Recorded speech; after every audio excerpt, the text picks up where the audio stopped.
क्या बात है, क्या बात है, क्या बात है। दाल भात है बस।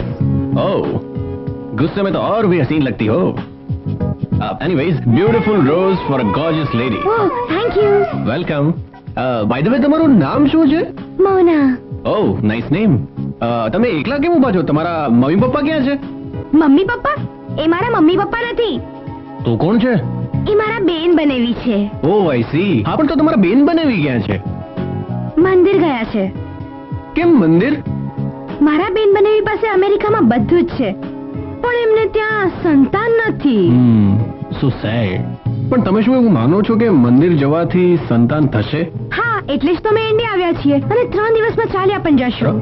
3 જ દિવસમાં લોકોનો વિશ્વાસ જીતી શકાય એવી કોઈ ગોળી અમને આપો ડોક્ટર કરણ. શું વિચારો છો? નહીં, કઈ નહીં. હું તો એમ વિચારતો હતો કે તમારા બેન બનેવી માટે મારી પાસે સોલિડ ઉપાય છે. હું એક એવા બાપુને ઓળખું છું. એ બાપુ જેને આશીર્વાદ આપે ને, હા. ફોટ દઈને સંતાન થઈ જાય. શું કહો છો? સાચે? અરે હા. હા? અરે બાપુ એકદમ ચમત્કારી છે. અચ્છા. પરણેલા તો પરણેલા, કુંવારાને પણ જો આશીર્વાદ આપી દે ને તો. શું વાત કરો છો? ગુજરાતીમાં. એ મોના, આ શું છે? જીજાજી, હું માસી બની ગઈ. કેવી રીતે? યા કરણ. નહીં એટલે મારા કારણે માસી નહીં બને, પણ એકચ્યુઅલી હું એક બાપુને ઓળખું છું. કયા બાપુ? છે એક બાપુ, એ જેને આશીર્વાદ આપે ને એ લોકોને સંતાન થઈ જાય. વાવ, તો મને પણ પ્લીઝ એમના દર્શન કરવા લઈ જાઓ. હા, આઈ ડોન્ટ માઇન્ડ, પણ જો તમને શ્રદ્ધા હોય તો. ઓકે. શું નામ છે બાપુનું? સંતાન બાપુ. સંતાન બાપુ?